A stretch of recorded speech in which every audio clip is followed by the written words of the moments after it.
Alors, dans cette vidéo, on va voir les transformations chimiques donc en secondes, mais ça fait un bon petit rappel pour les premières ou les terminales au besoin.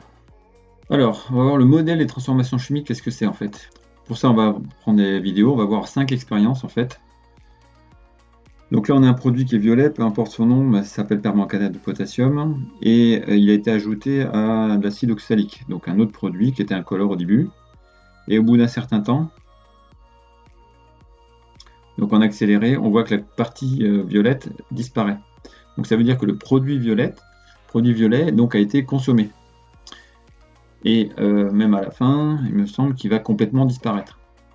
Donc voilà un modèle de transformation chimique, c'est-à-dire on a un produit au début qui va donc disparaître, qui va être consommé. Le produit au début s'appelle réactif, et donc il disparaît petit à petit.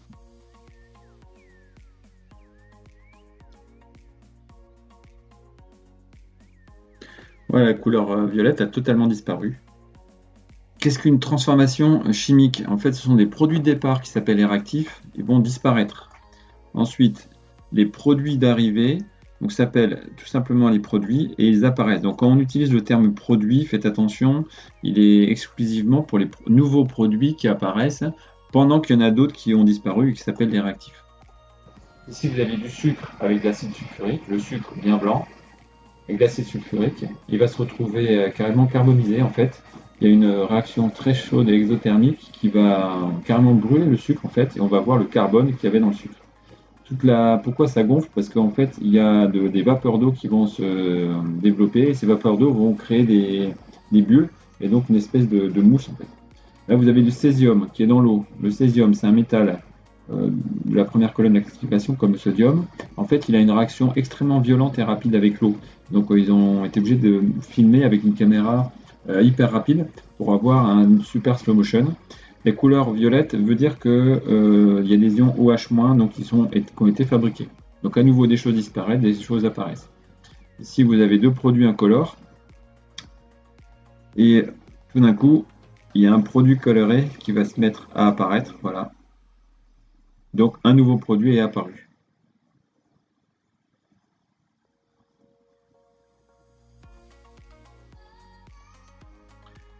Donc là, thiocyanate de potassium avec du mercure et l'acide nitrique, il a fallu chauffer pour lancer la réaction. Et ensuite, vous avez donc des nouveaux produits qui apparaissent avec des vapeurs et donc des gaz qui vont créer cet effet de mousse en fait. Et vous voyez que sur un tout petit volume, au départ, on arrive à faire un gros volume de produit, mais parce qu'il y a le côté gazeux et qui va rendre la chose un petit peu creuse en fait, une espèce de mousse. Donc maintenant, comment on va écrire ça de manière symbolique? En fait, vous avez donc ce qu'on appelle le bilan, c'est-à-dire on a le réactif numéro 1 plus le réactif numéro 2 et il peut y en avoir d'autres, va donner le produit numéro 1 plus le produit numéro 2 et il peut y en avoir d'autres encore. Donc là, c'est ce qu'on appelle le bilan, on va l'écrire en toutes lettres, donc on va noter les produits en toutes lettres. Ici, vous avez du charbon, c'est-à-dire du carbone incandescent, c'est-à-dire qu'on a un petit peu, qu'on l'a fait chauffer un petit peu, donc il est un petit peu rougeâtre. On le met dans un flacon de dioxygène et d'azote, c'est-à-dire de l'air, et le charbon va s'enflammer, mais à un moment donné va s'arrêter. Le charbon restant va plus s'enflammer parce qu'il va manquer du dioxygène. Donc en fait, ça veut dire que le carbone a été consommé, le morceau de carbone est plus petit, le dioxygène a été consommé. Là, par exemple, le diazote reste encore, il n'a pas été touché. Et par contre, on va fabriquer du dioxyde de carbone qui apparaît à l'intérieur. Il est détecté avec de l'eau de chaud, par exemple. Donc au niveau du bilan, ça va donner carbone plus dioxygène donne dioxyde de carbone. Et ensuite, on y écrit l'équation chimique. Là, cette fois-ci, tous les noms, on va les transformer en formule. Donc là, le carbone va être remplacé par C, dioxygène par O2, dioxyde de carbone par CO2. Et donc là, on a l'écriture symbolique qui s'appelle donc l'équation chimique. Dans cette réaction-là, vous avez le diazone qui ne sert à rien ici. Il n'a pas été consommé, il n'intervenait pas dans la réaction. Donc c'est une espèce qu'on appelle spectatrice. Donc du coup, on ne l'écrit pas du tout. C'est pour ça que le diazote, de formule normalement N2, en fait, il est là au début, mais comme il est là à la fin, en fait, on l'enlève. Et donc, il n'apparaît plus du tout. Donc sa présence est inutile. Qu'il soit là ou qu'il ne soit pas là, la réaction entre le carbone et O2 va donner de toute façon CO2 et va fonctionner. Alors, on va voir ce qu'on appelle grand 2 la stoichiométrie de la réaction chimique. Donc, on va ajuster une équation. En fait, la chimie, c'est comme de la cuisine. En fait, vous avez des ingrédients et vous avez des certaines quantités. Ces quantités-là, elles vont être précises. Alors, par contre, la différence, c'est qu'en cuisine, les quantités, même si on ne les respecte pas scrupuleusement, ça va fonctionner quand même. Donc, c'est pas pour ça que ce sera mauvais. Par contre, en chimie, on va voir que les quantités, elles sont vraiment pile exact et il faut les respecter. Donc du coup ici on a une recette pour faire des crêpes. Et au niveau de l'équation chimique, donc là quand on a une réaction chimique, là vous avez des molécules qui vont réagir entre elles, donc ça va être un jeu de Lego. Ici carbone et hydrogène vont se décrocher, le carbone il va s'accrocher à 2 oxygènes ici, et puis les oxygènes restants vont s'accrocher à 2 H pour faire de l'eau en fait. Donc en fait vous avez un jeu de Lego où toutes les pièces qui sont à gauche vont toutes se retrouver à droite, mais associées autrement. Donc ici par exemple, vous avez le carbone, il y en avait un, et également un ici. Donc il y en a un à gauche, un à droite. Les hydrogènes, ici il y en avait 4, et là il y en a 2 fois 2, il y en a 4 également. Qu'est-ce qui manque? En rouge, c'est oxygène. Oxygène, il y en a combien au début? Il y en a 4. Et à droite, oxygène également. Il y en a 2 ici, plus 2 ici, ça fait bien 4. Donc ce qui compte, c'est qu'il y ait vraiment le même nombre à gauche et à droite. C'est un jeu de Lego où on ne perd aucune pièce, où on ne rajoute aucune pièce.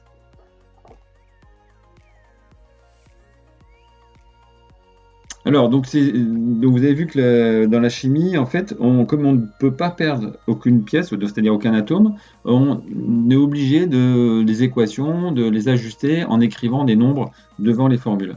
Alors, pour ça, vous avez 3 astuces. Donc, astuce numéro 1, on va utiliser des facteurs fois indice. Par exemple, si je prends le premier produit qu'on a dans les exercices en dessous ici, si j'ai NH3, et par exemple, si j'en ai 2, bah, qu'est-ce qui va se passer? En fait, je fais le facteur fois le nombre. Alors, quand il n'y a pas le nombre en indice, ça veut dire 1. Donc là, ça veut dire 2N.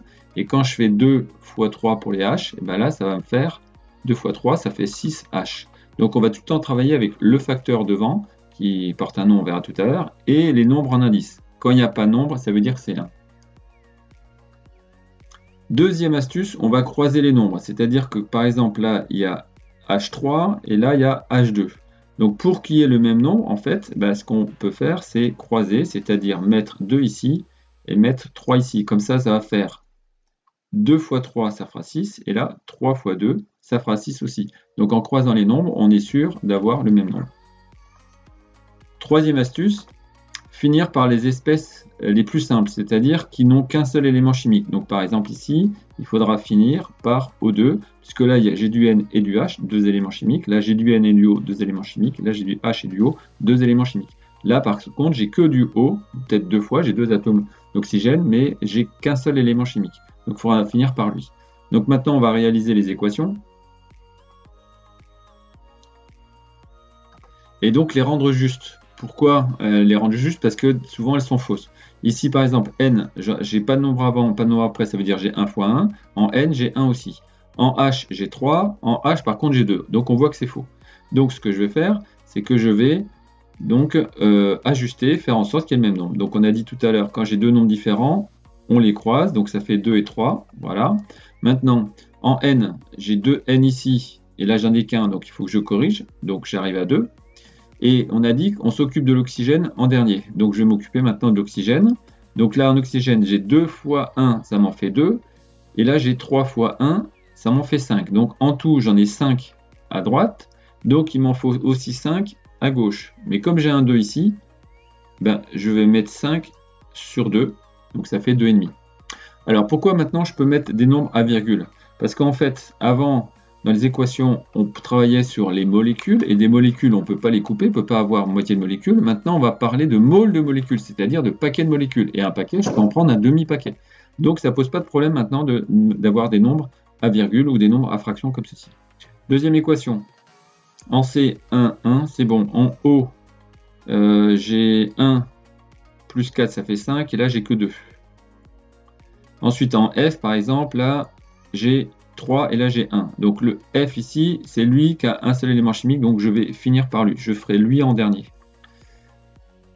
Comment je vais faire? Donc du coup, il me faut, j'ai un oxygène et là j'ai 4, donc ça m'en fait 5. Alors le problème c'est que comme j'ai carbone 1 et 1, il faut que je mette le même nombre ici et ici. Et que ça fasse en même temps le même nombre d'oxygène. Donc si je mets par exemple 2 et 2, qu'est-ce que ça va faire? Là, ça va me faire 2O plus 4, ça me fait 6.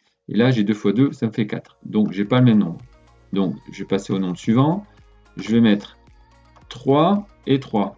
Ça me fait quoi? J'ai 3O plus 4, ça me fait 7. 3 fois 2, ça fait 6. Donc, c'est toujours pas bon, mais par contre, je vois que je me rapproche. Donc maintenant, je continue. Si je mets 4 et 4. Donc, vous voyez qu'on n'arrive pas toujours à écrire l'équation du premier coup. Il faut prendre son crayon, sa gomme et effacer. Donc là, si je fais, j'ai 4C, 4C. Maintenant, en oxygène, j'ai 4 fois 1 ici, plus 4 ici, ça fait 8. Et là, j'ai 4 fois 2, ça fait 8. Ça y est, je suis arrivé à égaliser au niveau des oxygènes. Ensuite, qu'est-ce qu'il me reste? Carbone, oxygène, c'est fait, j'ai le même nombre. Et par contre, il me reste le fer. Fer, j'en avais 3 ici, donc je peux mettre 3 ici. Et l'avantage de finir avec celui qui est tout seul, ça fait qu'on va pas changer le nombre d'un autre élément chimique. Si j'avais eu un O par exemple ici, ça aurait fait que j'aurais rajouté 3 O. Et donc si j'ajoute 3 O, je casse l'équilibre que j'avais déjà obtenu au niveau des oxygènes. Ici, qu'est-ce qu'on a? On a 2 CU. 2 CU, mais CU, c'est lui que je vais prendre en dernier. Donc je souligne pour me rappeler que je prends en dernier. En S, j'ai 1 et 1. En O, j'ai un oxygène, et là j'en ai 2. Donc ça veut dire qu'il faut que je mette 2 ici pour avoir 2 fois 1 oxygène. Là en fait j'ai 1, et là j'ai 1 fois 2 oxygène. Soufre c'est toujours bon. Donc maintenant qu'est-ce que j'ai? J'ai plus que les cuivres où c'est pas bon. J'ai 2 cuivres, j'ai en fait 1 fois 2, et là 2 fois 2, 4. 4 plus 2, ça fait 6, donc je vais mettre 6 cuivres ici. Le suivant, là je vais terminer avec H2, c'est lui que je laisse en dernier. Carbone, j'ai 1, 1. H, je m'occuperai des H en dernier à la fin. Oxygène, là j'ai 2, donc du coup il me faut 2 ici, puisque j'avais 1 fois 2, donc ça fait 2 fois 1 ici. Et maintenant les H, j'ai 4H plus 4 ici, ça m'en fait 8, donc je vais faire 4 fois 2 ici. Action suivante. Alors j'ai pas de produit qui a un seul élément chimique, donc ça va être un petit peu plus compliqué. Je vais prendre quoi? Par exemple, Na, je vais commencer par Na, il y en a 2. Donc j'en mets 2 ici. Ensuite, S, il n'y en a qu'un. O, il y en a 4 et 4, donc c'est bon. Donc il me reste ici, j'ai 2 fois 1 Cl, donc je vais mettre 2 ici. Et du coup en H, ça me fait 2 fois 1 H. Et j'ai 2 H, donc c'est bon. On vérifie. 2 Na, 2 Na. 2 Cl, 2 Cl. 2 H, 2 H. 1 S, 1 S. 4 O, 4 O. Donc c'est bon. Ici, S1 et O4. S1 et O4 ici. Mais j'ai encore un O ici. Et aussi là. Donc ça me fait 4 et 1, 5 O. Là, 4 et 1, 5 O. Maintenant, c'est en H où cela ne va pas. Par exemple, là j'ai 3 H. Et là j'en ai 4. Si je mets 2, ça me fait 2 et 2, ça fait 6. Et là, si je fais x2,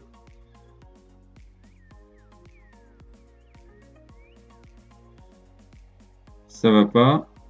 Donc à la limite, c'est peut-être ici que j'aurais dû mettre 2. 2 fois 2, 4 plus 2, ça fait 6. 6. En haut, j'avais 4 plus 2 et là 4 plus 2. Donc là, ça ira mieux, je pense que c'est bon. Voilà, l'équation, elle est bonne. Là, j'ai un S, toujours un S. Donc c'est bon. Ensuite, la dernière. Je peux finir soit par ça, soit par ça, soit par ça. Eux, ils ont un seul élément chimique. Au niveau des H, qu'est-ce que je vois? C'est que j'en ai 2 et 2, 4. Et là, j'en ai que 3. Donc, il faudrait que j'essaye avec 2. 2 et du coup, je mets 2 oxygènes. Donc, je vais mettre 2 ici pour avoir 2 oxygènes également. Ce qui me fait que j'ai 2 fois 3, 6 H. Là, j'ai 2 plus 2 fois 2, 4. Ça me fait 6 H également. 6 H également. Donc, ça va. Et donc, maintenant, en F, j'ai rien à faire. Donc, il faut prendre ça comme un petit jeu de calcul mental, en fait. Nombre qu'on a devant les espèces s'appelle les nombres stoichiométriques. Donc, c'est un terme qu'il faudra tenir, et notamment son orthographe. Là, ça s'écrit stoichiométrique. Donc, en fait, ça donne les proportions utilisées en nombre de moles. Donc, si je prends l'équation qui est ici, on va l'ajuster. Je ne sais pas si elle est juste. C et C, j'en ai 1. Ensuite, H, j'ai 4 et la 2, donc je vais mettre un 2 devant. Et ensuite, du coup, en oxygène, j'ai 2 plus 2, ça fait 4, donc je vais mettre un 2 devant. Qu'est-ce que ça veut dire en fait? Ça veut dire qu'en proportion, puisque j'ai pas de nombre, ça veut dire 1, là aussi, ça veut dire qu'il faut que j'en ai j'en prenne 1 pour 2. Et là, donc 1 pour 2 consommé. Et là, je vais avoir 1 pour 2 produit, c'est-à-dire fabriqué. Donc, la chose, c'est que on peut prendre, raisonner en molécules, donc il faut une molécule pour 2 là, ou alors une mole pour 2 moles. Voilà, c'est les bonnes proportions, c'est-à-dire c'est comme une recette de cuisine, il y a des proportions à respecter. Et là, pour les poudres fabriquées, c'est une mole pour 2 moles aussi. Donc là, par contre, les proportions, il faut obligatoirement les respecter. C'est pas comme une recette de cuisine, on peut varier un petit peu. Là, il faut que les quantités soient vraiment totalement justes. Maintenant, notion de réactif limitant. On prend une recette de cuisine ici et on a un stock. Donc, on a de cuisine qui contient ces quantités suivantes. Donc, c'est-à-dire qu'on a le stock suivant. Et on va pas faire les courses, il faut se débrouiller avec ça. Donc, on a 2 litres de lait. Et on veut savoir combien de fois on peut réaliser la recette. Alors on a 2 litres de lait, il en faut un quart de litre. Donc ça veut dire que la recette avec le lait, on va pouvoir la réaliser 8 fois. Donc je pourrais recommencer 8 fois ce qu'il y a ici. Avec la farine, on a 1 kg, il en faut un quart. Donc du coup, je peux faire la recette 4 fois. Là, j'ai 24 œufs, il en faut que 3. Donc la recette avec les œufs, je peux la réaliser 8 fois, puisque 8 fois 3, ça va donner les 24. Pour le beurre, j'ai 250 g de beurre en stock et il m'en faut 50 g. Donc du coup, je peux réaliser 5 fois la réaction. Donc, quel réactif limite le nombre de crêpes? C'est quel réactif va nous bloquer en fait? Donc quel ingrédient va faire qu'on ne va pas pouvoir continuer la réaction? Et bien, on voit que là, le nombre le plus petit, c'est la farine. Donc c'est la farine qui va nous bloquer et qui va nous empêcher de continuer la recette en fait. Donc combien de crêpes peut-on produire? Vu qu'on a fabriqué 20 à chaque fois qu'on fait la recette, et que la recette on peut la faire 4 fois, donc ça va faire 4 fois 20, autrement dit 80 pardon. Donc du coup, quel est le réactif limitant? C'est la farine qui va nous empêcher de continuer. Quels sont les réactifs qui sont en excès? Et bien tous les autres, parce qu'on pouvait continuer avec eux. Donc le lait, les œufs et le beurre. Donc en chimie, il va se passer la même chose. On va avoir la même chose au niveau des réactifs limitants. Mettons que là, j'ai une quantité, j'en ai 5, puis lui, j'en ai 8. Voilà, ça c'est mon stock. En fait, quel va être le réactif qui va me limiter, c'est-à-dire qui va arriver à 0 en premier? Eh bien, si on réfléchit, là, il faut une fois CH4 et j'en ai 5. Donc ça veut dire que la réaction, je peux la faire 5 fois. Ici, j'ai 8 et il m'en faut 2 à chaque fois. Donc la réaction, je peux la faire 4 fois. Donc on voit bien que le produit qui va nous bloquer, ça va être O2 en fait. Puisque O2, si je fais 8 moins 4 fois les 2 dont j'ai besoin, ça va me faire 0. Comme j'arrive à 0, ça veut dire que c'est lui qui est le réactif limitant. Ici, j'étais parti à 5. Je vais réaliser aussi 4 fois la réaction, puisque je ne peux pas aller plus que 4, mais sauf que lui, j'en consommais 1. Donc ça va me faire 5 moins 4, ça va faire qu'il va m'en rester 1. Donc ça veut dire que le CH4, comme il va m'en rester, on dit qu'il est en excès. Comment on trouver le réactif limitant?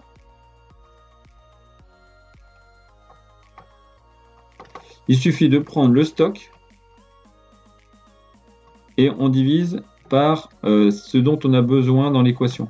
Donc ici, pour O2, ça va faire 8 sur 2, donc ça me donnera 4. Et pour CH4, on prend la quantité départ 5 sur 1, donc ça me fait 5. Et du coup, on prend celui qui me donne le plus petit résultat, puisque c'est lui qui va pouvoir répéter l'équation chimique le moins de fois. Et donc c'est lui qui va permettre de bloquer. Donc ici, le réactif limitant, non, c'est bien O2, c'est ce qu'on avait dit ici.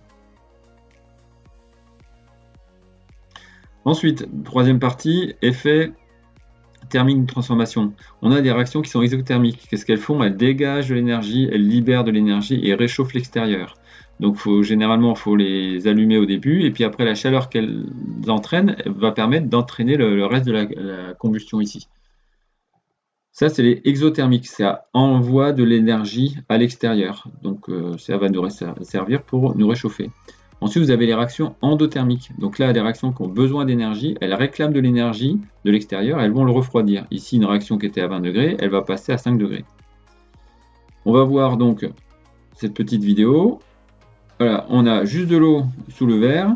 On rajoute deux produits ici, qui sont l'hydroxyde de barium et la cyanure d'ammonium, ici. Donc juste des poudres qui vont être mélangées. Et on voit que c'est tellement froid que en fait, ça fait geler l'eau qui était dessous. Donc la réaction qui est ici, elle a eu besoin d'énergie qu'elle a pris à l'eau, qui a fait donc refroidir l'eau qui a gelé du coup, carrément. Alors pour faire un petit bilan, donc on va ranger les mots dans la première colonne. Donc vous avez toute une liste de mots ici, il faut les ranger dans la première colonne ici. Vous avez les définitions. Et donc je vous laisse chercher un petit peu, vous mettez la vidéo sur pause pour trouver la place de chaque mot qui est au-dessus dans une case. Voilà la solution, donc j'espère que vous avez fait l'exercice, vous avez fait pause. Et donc tout ça, ce sont des définitions qui sont incontournables dans la partie transformation chimique. Et n'oubliez pas de liker, de partager, de vous abonner, de cliquer sur la petite cloche. Merci pour votre attention.